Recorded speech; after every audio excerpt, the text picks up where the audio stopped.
Halo teman-teman, selamat bergabung kembali di channel saya. Tetap kita kawal peristiwa ibu dan anak di Subang yang belum terungkap siapa yang menjadi pelakunya hingga 9 bulan. Walaupun dari pihak kepolisian sudah bekerja keras dan sudah tim gabungan dari BIN, dari Bareskrim Polri, dari K9, dari ahli forensik, juga dari ahli sketsa wajah, tapi hingga saat ini masih didalami terus oleh pihak yang berwajib untuk menemukan siapa yang menjadi tersangkanya. Kita saat ini tetap bongkar-bongkar WA. Nah, WA saya stoknya banyak guys, tentang info-info yang ada kaitannya dengan peristiwa Ibu Tuti dan Amel. Tapi WA saya ini masih dari satu kubu ya. Jadi kalian harus bisa memaklumi ketika saya meng-up pemberitaan melalui WA saya ini. Yang saya bahas adalah WA-WA yang masuk saya sekedar membacakan dan masih dari satu kubu. Saya memberikan kewenangan atau kebebasan atau apa ya, yang intinya saya memberikan kesempatan kepada para saksi yang ingin memberi klarifikasi tentang pemberitaan yang mungkin dirasa kurang benar. Silakan WA saya dan saya akan meng-up WA kalian di YouTube saya. Tidak saya tambahi dan tidak saya kurangi, dan tentunya saya hanya sekedar membacakan. Dan ketika Anda atau para saksi WA saya berjanji tidak akan menyudutkan, juga tidak akan mengulik lebih jauh lagi ya. Jadi kalian tentunya agak nyaman jika berhubungan dengan saya. Baiklah, ini saya baca ya guys.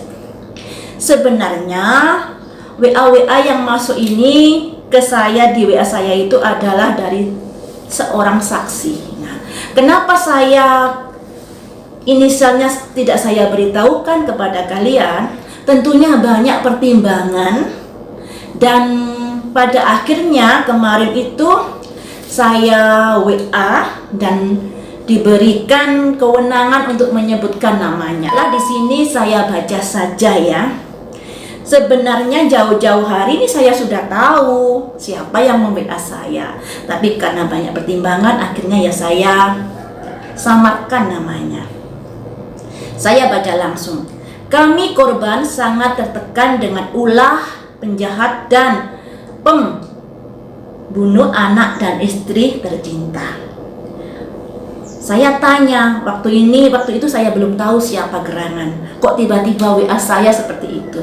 Maaf, ini dengan siapa ya?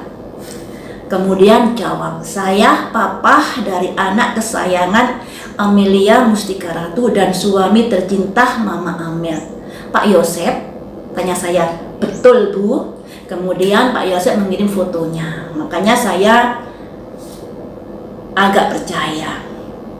Kemudian kemarin itu saya juga WA karena berkaitan dengan BAP. Saya nggak mau ngelancangi, karena yang selama ini yang saya up itu tidak ada kaitannya dengan BAP ya guys. Dan yang akan saya up sekarang ini ada kaitannya dengan BAP.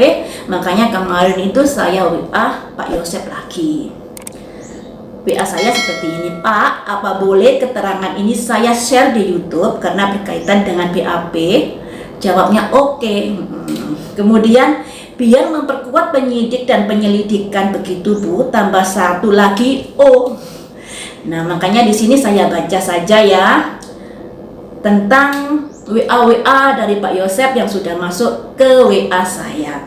Bukan bermaksud saya kubu-kubuan, tidak, tapi karena WA-nya yang sudah masuk ini berhubung masih dari satu kubu, makanya saya menceritakan atau membacakan WA juga masih dari satu kubu. Seperti ini WA-nya. Sekarang saya sudah punya insting kepada 3 orang ini.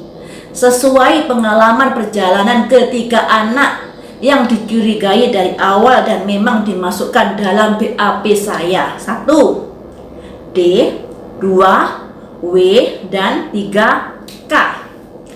Bisa bertambah, bisa juga tetap begitu Bu. Kemudian waktu saya WA kemarin itu Pak Yosep malah memberikan pernyataan tambah lagi satu Bu. Oh, biar diselidiki juga. Jadi menurut dari WA ini awalnya Pak Yosep ini BAP-nya mencurigai hanya 3 orang.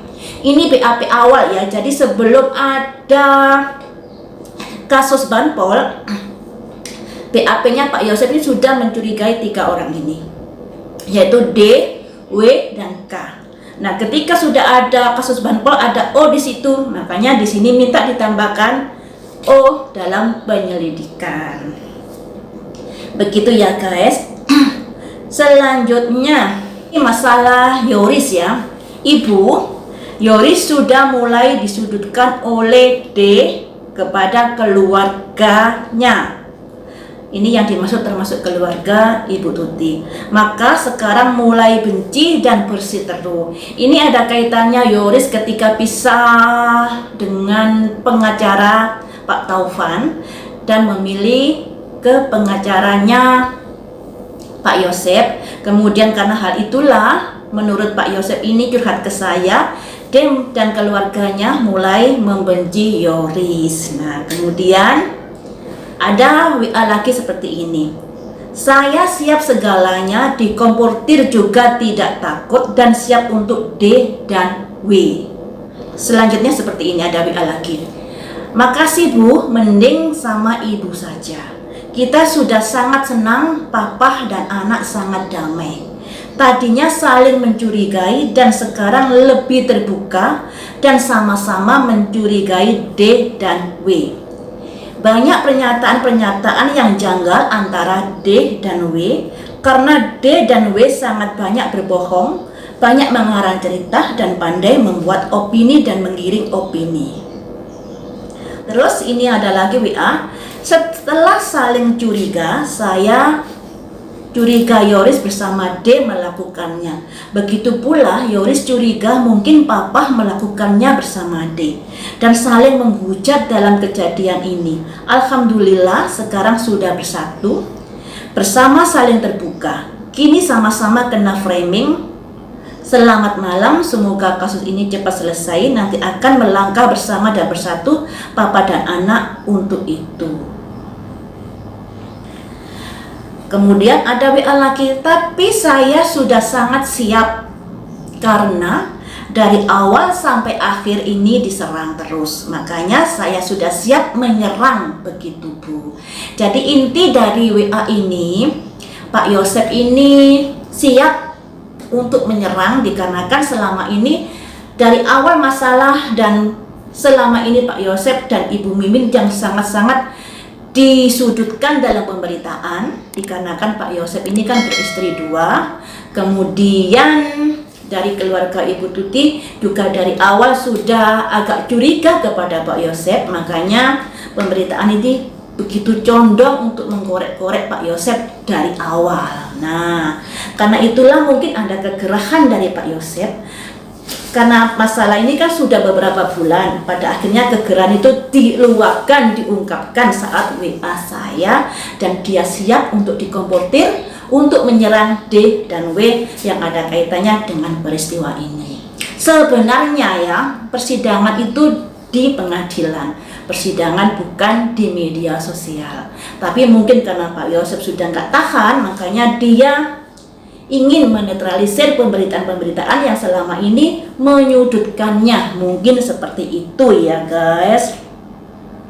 Dan dengan adanya perpindahan Yoris ke kubunya Pak Rohman Hidayat, mau nggak mau dari pihak Danu dan keluarganya Danu tentunya agak ada semacam kekecewaan yang pada akhirnya ikut-ikutan untuk menyudutkan Yoris.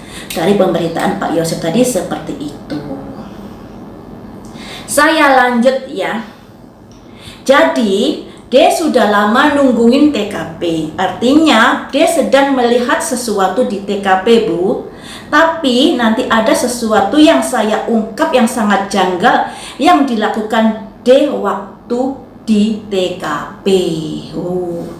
D melakukan apakah waktu di TKP, dan Pak Yosep mengetahui apakah, ini masih menjadi tanda tanya ya guys, karena Pak Yosep ingin, maksudnya karena Pak Yosep ingin mengungkapkan sesuatu yang janggal yang sudah dilakukan di TKP tanggal 19. Terus masalah nasi goreng itu tidak tahu Bu, tapi ada yang sangat janggal oleh siapa yang mengambil kunci itu. Jadi masalah nasi goreng Pak Yosep ini tidak tahu siapa yang membawanya, tapi dia mencurigai siapa yang membawa kunci itu. Terus ada lagi WA seperti ini guys. Pemakaman tanggal 19 Agustus. D, W, K, dan O tidak ikut ke pemakaman. Dia malah menunggu di depan TKP. Ada apakah gerangan? Ini Pak Yosep juga bertanya tentang itu. Ada kejanggalan yang dirasa Pak Yosep ya, harusnya ke pemakaman karena yang meninggal adalah bos mereka, tapi mereka lebih suka berdiam di seberang jalan depan TKP yang pada akhirnya ada kasus mencuat tentang banpol. Selanjutnya ada lagi yang seperti ini. Ada warga yang dekat TKP datang ke keluarga untuk meminta TKP dijaga. Maka sepakat keluarga memutuskan D untuk menjaga TKP karena pada waktu itu tidak menaruh kecurigaan pada D. Jadi menjaga TKP ini merupakan saran dari warga keluarga yang dekat TKP. Dikhawatirnya akan ada barang yang hilang. Dan saran itu kemudian ditindaklanjuti oleh keluarga Pak Yosep, termasuk mungkin oleh Yoris ya guys. Jadi selama ini mana yang benar antara Yoris dan antara keterangan Danu yang mengatakan Yoris yang menyuruh dia, dan antara keterangan Pak Yosep yang menurut Pak Yosep ada warga dekat TKP yang menyarankan untuk dijaga. Tentunya kalau Pak Yosep ini berbohong, pastinya akan merugikan dirinya sendiri ya. Makanya kita positive thinking dulu lah, kita nggak usah menilai mana yang bohong, mana yang tidak, karena yang kita tahu hanya secuil kuku, kita nggak tahu sedalam apa kebenarannya. Makanya tetap asas praduga tidak bersalah. Kalau diinfokan sesuatu kebohongan, pastinya akan merugikan diri sendiri. Selanjutnya saya baca ada WA yang seperti ini lagi. Ini saya ada orang yang mewakili menjaga TKP itu malam hari. Kalau waktu pagi hari memang tidak disuruh, termasuk D dan kawan-kawan. Justru yang disuruh adalah kakaknya Yoris, Pak A. Seperti itu. Jadi kalau menurut Pak Yosep ini, yang disuruh menjaga TKP itu malam hari. Dan yang disuruh itu justru kakaknya Yoris. Kakaknya Yoris ini siapa ya, maksudnya saya kurang ngerti. Yang bernama Pak A. Ini perlu didalami lagi ya guys. Mungkin kalian yang rumahnya dekat Subang pasti tahu Pak A ini siapa. Kemudian, jadi sekarang saya sudah mulai jelas di lapangan. Mudah-mudahan tidak salah. Jadi 3 orang, si D, W, dan K, yang mudah masuk di BAP sedari awal. Jadi D, W, K sudah masuk BAP sedari awal, tinggal O-nya yang belum kayaknya ya. Kayaknya seperti itu. Masalah uang, ini sudah pernah saya upload loh ya, masalah uang yang 30.400.000. Jadi pada waktu itu uang yang 30.400.000 itu saya diminta. Jadi Pak Yosep diminta oleh pihak kepolisian untuk dikasihkan honornya itu. Makanya dari pihak yang kepolisian memberikan uangnya kepada Pak Yosep dengan harapan uangnya diberikan kepada para pengajar yang berhak untuk menerima gajinya itu. Karena W itu menghilang, tidak ada, maka uang itu saya kembalikan untuk dititipkan kembali kepada pihak penyidik kepolisian, begitu Bu. Nah, jadi uangnya dibalikkan lagi kepada penyidik ya guys. Kemudian ada WA yang seperti ini. Apa dan kenapa waktu itu saya tanyakan kepada K. Setelah selesai tahlilan menanyakan W kepada K. Karena pada waktu itu mau membayarkan honornya yang uangnya disita sekarang oleh pihak kepolisian. Pada waktu itu mau dikasihkan pada waktu itu. Saya tanya kepada K. Lalu Kah menjawab ada di rumahnya, sedang sakit, kata Kah. Oh begitu, kata saya kepada Kah. Tapi sebenarnya saya sudah ke rumah W pada saat itu, ya. Jadi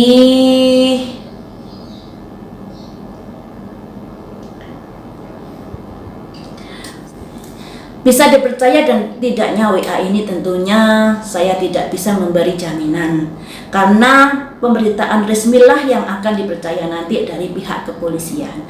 Dan WA ini masih dari saksi yang tentunya perlu digali lagi, perlu disidik lagi oleh pihak yang berwajib akan kebenarannya. Makanya di sini kalian boleh percaya juga boleh tidak. Sampai di sini dulu teman-teman, lain waktu kita sambung lagi dengan bongkar-bongkar WA yang lainnya. Semoga bisa membuat terang perkara ini dan tidak menjadi liar lagi. Dan tetap semangat kita kawal peristiwa ibu dan anak hingga tuntas sampai ke pengadilan.